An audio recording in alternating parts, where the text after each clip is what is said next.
Perkenalkan, nama saya Alia Putri Kusumo. Nama saya Mutia Kausna. Nama saya Safika Zalia Putri. Nama saya Ananda Isa. Nama saya Bian Mufid. Nama saya Reza Padilla. Nama saya Moreno Alkafi. Dan saya Farsauki. Kami dari kelompok riset Jawa 2 ingin melakukan wawancara dari informan umum ke informan ahli. Berikut video kami. Assalamualaikum warahmatullahi wabarakatuh. Perkenalkan, nama saya Farsauki dan ini beberapa teman saya yaitu Reza dan Safika dan Ananda.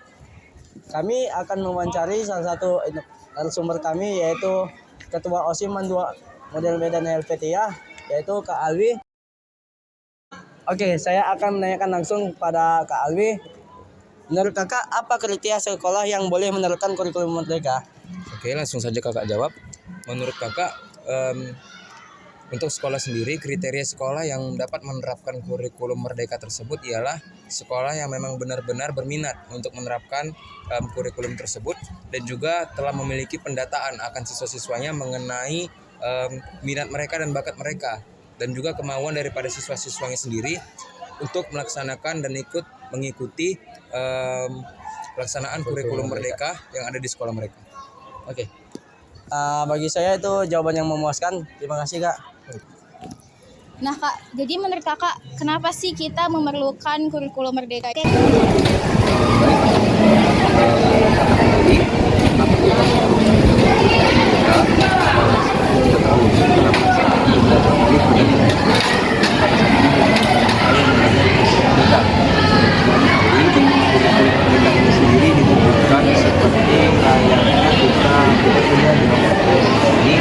Kita bisa langsung mengetahui atensi kita sesuai tak sama pelajaran apa yang kita inginkan, apa tujuannya, agar kita lebih menarik kita dapat nggak salah sasaran untuk kita akan mendapatkan dari siswa. Jadi kita juga tidak salah dalam memilih jurusan dan senang dalam melaksanakan pembelajaran. Terima kasih atas Kenapa pemerintah mengusulkan kurikulum merdeka? Maka pemerintah kepada salah satu tujuan sistem yang agar setiap siswa di seluruh sekolah dapat langsung melakukan atensi minat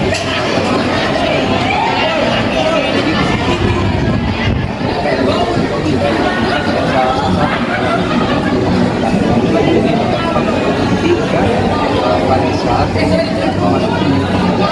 agar pekerjaan tidak dulu prioritas nanti karena sekarang banyak kasus sekarang dengan salah jurusan dan akhirnya salah kita bekerja sebagai sistem kita ini sesuatu yang dibebaskan untuk sesuai sama merdeka.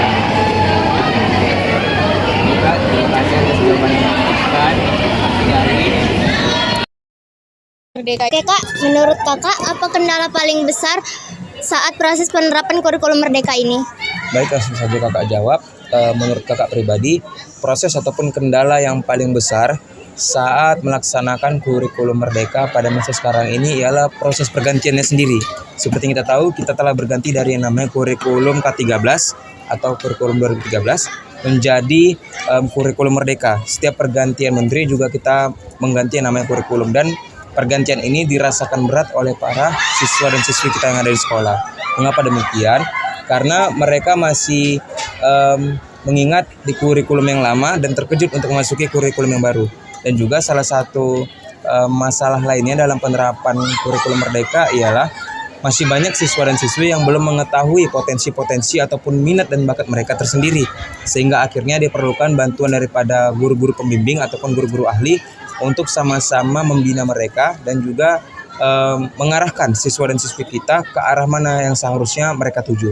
Sehingga minat dan bakatnya itu sesuai dengan jurusan yang mereka ambil. Oke Kak, baik, terima kasih atas jawabannya. Baik, sama-sama. Sekian dari kami dan kakak Ali. Akhirul kalam. Assalamualaikum warahmatullahi wabarakatuh. A few moments later. Selanjutnya kami akan mewawancarai informan ahli yaitu staf kurikulum di MAN 2 Model Medan yaitu Bu Siti Salma. Bu, bagaimana pendapat Ibu tentang perubahan kurikulum? Perubahan kurikulum. Oke, kita kan awalnya pakai kurikulum 2013 kan. Nah, sekarang kita pakai kurikulum Merdeka. Jadi anak kelas 3 itu pakai kurikulum 2013, anak kelas 1 dan kelas 2 pakai kurikulum Merdeka. Ini yang mau ditanya perubahan gimana, Bang? Cara pembelajarannya kah? Apanya perubahan yang seperti apa nih? Perubahan dari kurikulum K13 menjadi kurikulum Merdeka. Kita kenapa berubah kurikulumnya? Karena kita memang sudah mendapatkan SK dari Kanwil. Kita ini sekolah piloting pelaksana IKM, implementasi kurikulum Merdeka. Jadi makanya kurikulum kita ya berubah karena memang sudah di SK kan dari pusat. Itulah kenapa kurikulum kita berubah. Terus Berarti itu sudah memang sudah ada di SK kan dari pusat. Jadi mau nggak mau ya memang kita harus menerapkan kurikulum Merdeka. Makanya kurikulum kita berubah dari awalnya 2013 ke kurikulum Merdeka. Karena sudah di SK kan. Harus kita coba kurikulum Merdeka. Udah di SK kan dari pusat. Terus? pertanyaan dari saya cukup sampai segitu Bu. Selanjutnya pertanyaannya akan disambung oleh Alia. Pertanyaan selanjutnya adalah, kan di kurikulum Merdeka itu ada pemilihan peminatan Bu, apakah itu bisa menjamin masa depan siswa? Kalau menjamin masa depan gimana ya? Cuma itu bisa membantu kalian ketika nanti kalian mau ngelanjut ke jenjang pendidikan selanjutnya. Jadi di kurikulum Merdeka kan udah dibagikan kalian menjadi 7 peminatan. Ya kan beda dengan kurikulum 2013. Kalau 2013 kan dia ada jurusan 4 jurusan. Di kurikulum Merdeka ada 7 peminatan. Nah, kenapa dia dibuat 7 peminatan? Untuk membantu kalian. Jadi kalau anak-anak yang minatnya di kesehatan, nanti di kuliah ya udah digolong-golongkan dia di kesehatan, di teknik, di humaniora.